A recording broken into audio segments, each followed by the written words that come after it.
எல்லாருக்கும் வணக்கம். நான் உங்கள் பைரவா கிருபாகரன் பேசுகிறேன். நேற்று நம்ம சினிமா படத்துறையில் நடந்துட்டு வர ஒரு சுவாரஸ்யமான விஷயம் அப்படி என்னன்னு பார்த்தீங்கன்னா, நம்ம தனுஷ் மற்றும் நயன்தாரா அவர்களின் கான்ட்ரவர்சியாக தான் பார்க்க முடியுது. எந்த ஒரு செய்திலையும் எல்லா செய்திலையுமே இவங்களுடைய ஒரு செய்தி தான் தலைப்பு செய்தியாக போயிட்டுருக்கு. அந்த மாதிரி நிலைமைன்ற மாதிரி சொல்லலாம். என்ன இந்த செய்தியோட சாராம்சம் அப்படின்னு பார்த்தீங்கன்னா, இந்த ஒரு கமலஹாசன் படம் ஒன்று இருக்குங்க. அதில் பஞ்சதந்திரம்னு சொல்லிட்டு அதில் ஒரு பெரியவர் ஒருத்தர் சொல்லுவார், சின்ன கல் பெத்த லாபம் அப்படின்னு. அந்த மாதிரி ஒரு 3 செகண்ட் நம்ம சொடக்கு போடுற நேரம்தான். அந்த 3 செகண்ட் வீடியோவுக்கு 10 கோடி ரூபாய் தனுஷ் கேட்குறாரு அப்படின்னு நயன்தாரா, விக்னேஷ் சிவன் அவங்க ஒரு குற்றச்சாட்டை எல்லாரும் முன்னாடியும் எழுப்பியிருக்காங்க. அது மட்டும் இல்லாமல் நேற்றைய தினம் நயன்தாரா அவர்கள் ஒரு 2 பக்க அறிக்கையை வெளியே விட்டுருக்காங்க. அதில் என்ன சொல்லியிருக்காங்க அவங்க அப்படின்னு பார்த்தீங்கன்னா, ஸ்டார்டிங்கே உங்கள் அப்பா கஸ்தூரி ராஜா அவங்க மூலியமாக வந்தீங்க, உங்கள் அண்ணன் சிறந்த இயக்குனர்களில் ஒருத்தர் செல்வராகவன் அவர்களோட துணையோட நீங்கள் உள்ள சினிமா துறை உள்ள ஐக்கியமானீங்க அப்படின்னு. நான் அதாவது நயன்தாரா அவர்கள் அவங்க எந்த ஒரு சினிமா பின்பலமும் இல்லாமல் சினிமா துறையுள்ள நுழைஞ்சி நான் ஒரு பெண்ணாக எவ்வளவு கஷ்டப்பட்டு மேலே உயர்ந்து வந்திருக்கேன். ஆனால் நீங்கள் அதெல்லாம் எதுவும் நினைக்காம 10 கோடி ரூபாய் கேட்குறது எந்த அளவில் நியாயம் அப்படின்ட்டு நயன்தாரா அவர்கள் தனுஷை கேள்வி கேட்டிருக்காங்க. அது மட்டும் இல்லாமல் நீங்கள் உங்களோட படத்தோடைய ஆடியோ லான்ச் அப்போ மேடை ஏறி பேசுகிறீங்க, ஸ்ப்ரெட் லவ் அப்படின்ட்டு. ஆனால் அந்த ஸ்ப்ரெட் லவ்ன்ற ஒரு விஷயம் உங்ககிட்ட மட்டுமே இல்லையே, ஏன் அப்படின்ட்டு தனுஷ் அவர்கள் ஆடியோ லான்ச்சில் பேசின அந்த வீடியோவையே நயன்தாரா அவர்கள் ஷேர் பண்ணி சுட்டி காட்டியிருக்காங்க.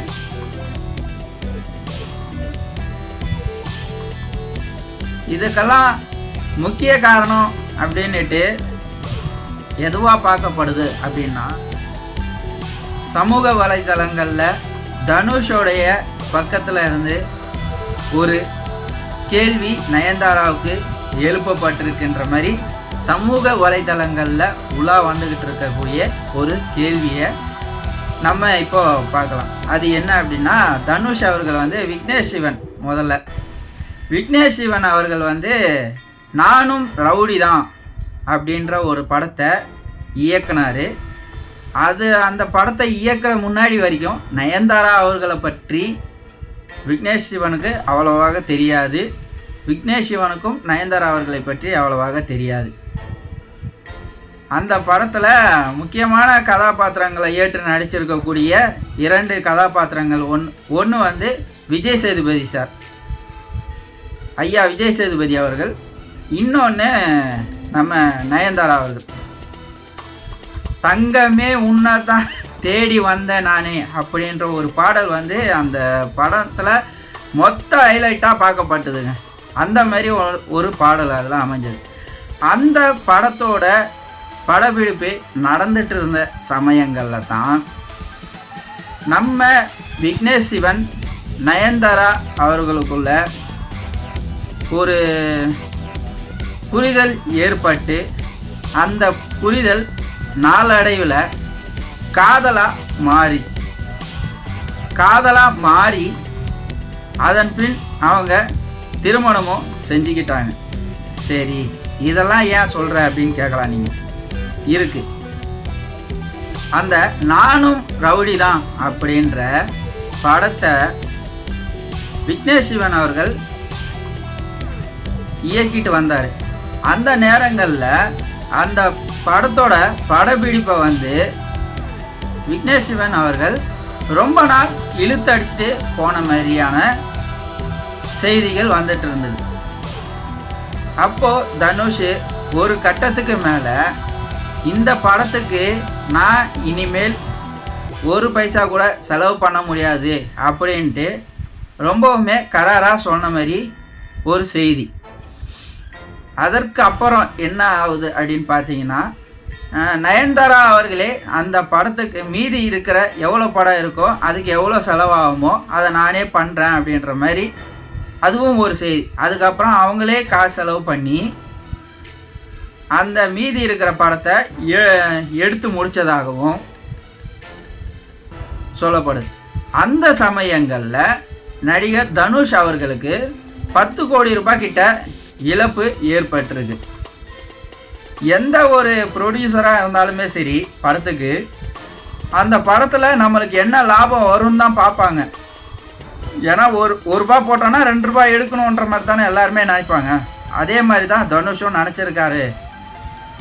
ஆனால் அந்த படத்தால் அவருக்கு எந்த ஒரு லாபமும் வரல அப்படின்னு தான் சொல்லப்படுது. ஆனால் அது வணிக ரீதியாக அந்த படம் வெற்றி அடைஞ்சது தான். நானும் ரவுடி தான்ற படம் வணிக ரீதியாக வெற்றி அடைஞ்ச படம் தான். எல்லாராலையும் பேசப்பட்ட ஒரு படமாக தான் அதை பார்க்குறோம். ஆனால் அந்த இயக்குனர் அந்த படத்தை இழுத்து அடிச்சுக்கிட்டே போனனால அந்த படத்தில் அவர் தனுஷ் அவர்கள் செலவிட்ட பணத்திலேருந்து எந்த ஒரு லாபமும் பார்க்கல அப்படின்ற மாதிரி சொல்லப்படுதுங்க செய்தி. அது மட்டும் இல்லாமல் நம்ம நயன்தாரா அவர்கள், லேடி சூப்பர் ஸ்டார் நயன்தாரா அவர்கள் தனுஷுக்கு ஒரு 2 வருஷம் முன்னாடியிலேருந்தே அந்த 3 செகண்ட் வீடியோவோட NOC கேட்டிருக்காங்கன்னு சொல்லப்படுதுங்க. விக்னேஷ் சிவன் அவர்களும் நயன்தாரா அவர்களும் இணைந்தே கேட்டிருக்காங்க அப்படின்னு சொல்லப்படுது. NOC கேட்டிருக்காங்க அப்படின்ட்டு. எதுக்காகன்னு பார்த்தீங்கன்னா, ஒரு 3 செகண்ட் வீடியோ கிளிப்பு, அதுவும் அந்த நானும் ரவுடி தான் அந்த படத்தோட வீடியோ கிளிப்பு கிடையாது. அந்த படங்களில் இவங்க 2 பேரும் விக்னேஷ் சிவன் அவர்களும் நயன்தாரா அவர்களும் இணைந்து பேசி கொண்டு இருக்கக்கூடிய ஒரு சில கிளிப்புகள் மட்டும்தான். அது படத்தோட ஒன்றல்ல, ஆனால் அந்த படத்தோட படப்பிடிப்பு நடந்துட்டு இருந்த தளத்தில் எடுக்கப்பட்ட அந்த ஒரு கிளிப்பு 3 செகண்ட், இப்படி சொடக்கு போடுற செகண்ட் மட்டும்தான்.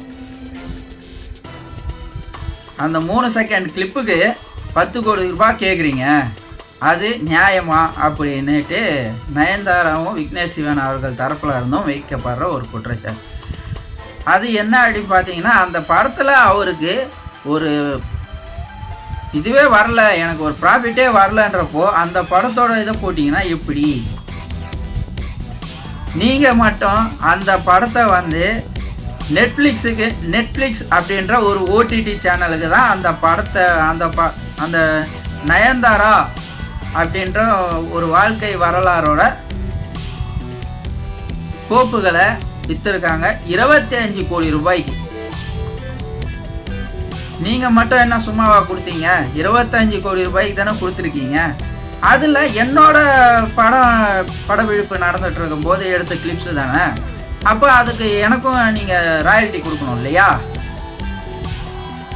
அப்படின்னு கேட்குறாருங்க அவர் தனுஷ் அவர்கள். அதுலேயும் தவறு இல்லை, இவங்க கேட்கறதுலேயும் தவறு இல்லை.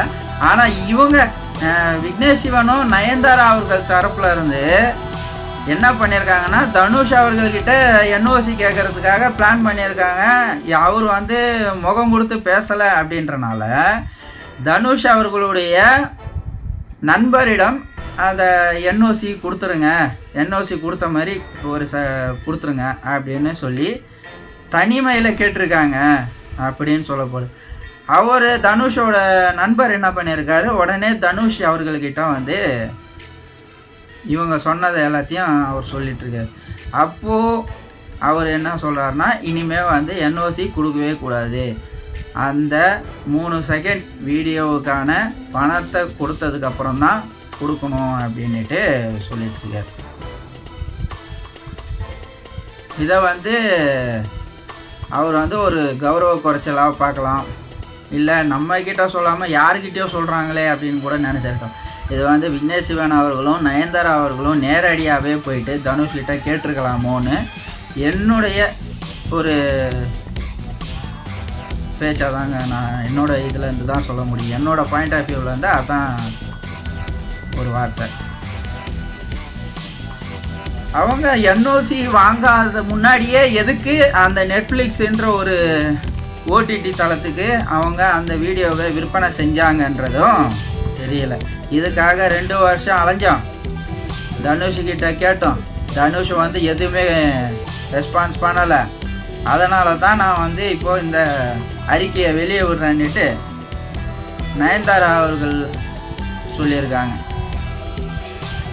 நயன்தாரா அவர்கள் அந்த அறிக்கையை வெளியே விட்டதும் தனுஷ் அவர்களுடன் நடித்த சில நடிகைகள் நயன்தாரா அவர்களுடைய பதிவிற்கு லைக்ஸ் போட்டிருக்காங்க.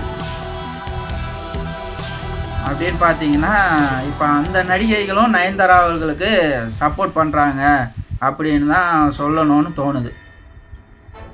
குறிப்பாக பார்த்தீங்கன்னா நம்ம நஸ்ஸி என்று எல்லாராலையும் செல்லமாக அழைக்கக்கூடிய நஸ்ரியா அவர்கள்